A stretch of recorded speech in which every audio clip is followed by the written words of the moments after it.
Moving on. Senator Ali Ndume has come out publicly to apologize, to the APC and also to the presidency based on his remarks and his comments previously about how the presidency has been hijacked and no one is being allowed to see the presidency. Now let's hear from him and then we'll be right back. Yesterday I was invited by the party and here I am to discuss some family matters. Actually, the national chairman is not only a chairman to me, but a senior, a father, my relative. So with what has happened, which you are all aware, it is not surprising that I was invited to hear my own side. And we had family discussions. And actually, I've accepted the mistake of not talking to the party as the last point. And I promised the party that all my observations as a senior member of the family should have terminated or ended with the party. And that is something that moving forward. But whatever I said or whatever I did was out of patriotism.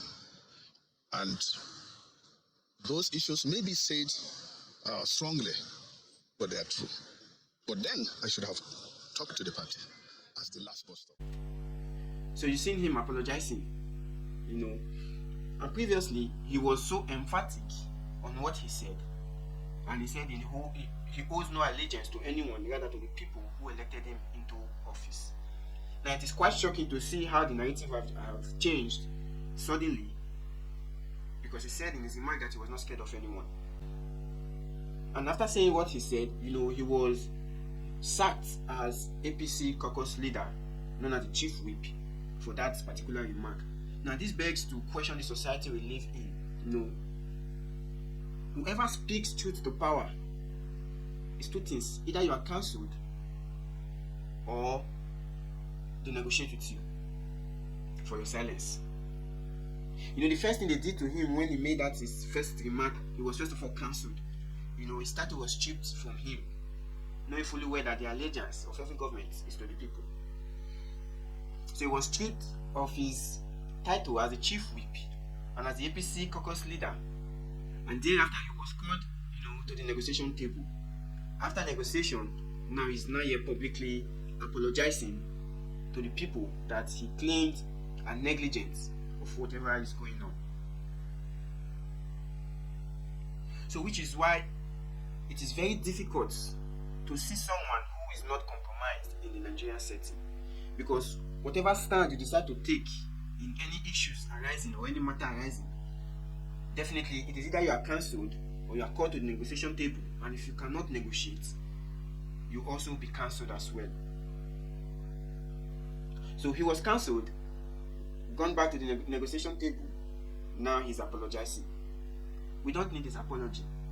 Rather, he's supposed to stick to what he said, and whatever he said was actually the truth of the matter. Now, for those of us that have forgotten or that we're not aware of his previous remark, just watch the video to the end and then you get a clip of his previous remark and his stance. But as I said, and I'm on TV, I speak straight. Indeed. If there's anybody that will, say what I'm saying is not true, can come up tomorrow and talk to Charles.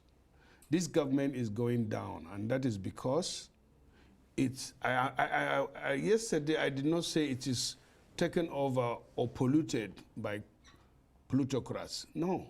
If it were plutocrats, it would be better. But this government, and you can quote me on that, is now run by kakistrocrats. And that's very, very dangerous. Explain. Kakistrocrats? I have it here. You can check the definition. It's a government run by worst, least qualified, and most unscrupulous citizens. I'm not the first one that says. Right, because the reason you were quoted as saying by several different sources as saying that the government's been taken over by plutocrats. And I was going to ask you to clarify that, because plutocrats are wealthy people, who are running sort of a government. No, this government is populated by kakistocrats and kleptocrats. Right, okay, kleptocrats, yes. People who are members of the kleptocracy, who are basically dipping their hands into the till to make all the time. Government for what they can make for themselves. Okay. Unfortunately, that is not what the president personally, as I know him, as I said, is up to. He really meant this renewed agenda hope thing. But you can only do that when you have people around you that are on the same kind of thinking. Right. But this is not what is happening right now. And as you can see, 1, 2, 3 incidences where when the president realizes he is not ashamed of taking decision to correct it. Even when it started with appointments and all that. And the same thing with policies. When they bring policies that the people are against, I give you an example recently with this cyber crime levy. When the president realized that you have not heard about it, he again equally suspended it. What I'm hoping now is that he will look in, look out and get, I don't believe, again I say, that he is in the real picture of what is happening out there. People are angry. You can't imagine the number of calls I received today, including yourself. I called you very early in the morning. Yeah, but what were you saying? Hey, you are yourself again, because you say it as it is and you come. Look, somebody has to do this. I'm 64 years old. I thank God for everything. And I think what is left to me as a politician or expected of me is to speak out the truth to whoever he is. Well, that's one of the reasons you were elected into office by people. I mean, the idea is that you're supposed to represent them truthfully. Yeah, and that's what so I'm trying to do. So you speak truth to power. Now we have a big challenge, and that is the threat of hunger and food scarcity. It is not only that the prices or inflation has gone up to 40%, but it has gotten in some places where you will not, with your money, you won't find the food or the items you want to buy. That is very, very dangerous, and Nigeria has never been included in the countries that face severe food crisis or food insecurity. But this time around, check the figures. Recently, published by UN, World Food Program, Action Against Hunger, CADE Harmonize, they rank Nigeria as one of the hotspots. And for people like me, I have to be scared. As I told you, I'm 64 years old with 10 children and 20 grandchildren. I don't have passport or visa to anywhere. I don't have, you have more than one passport, I know.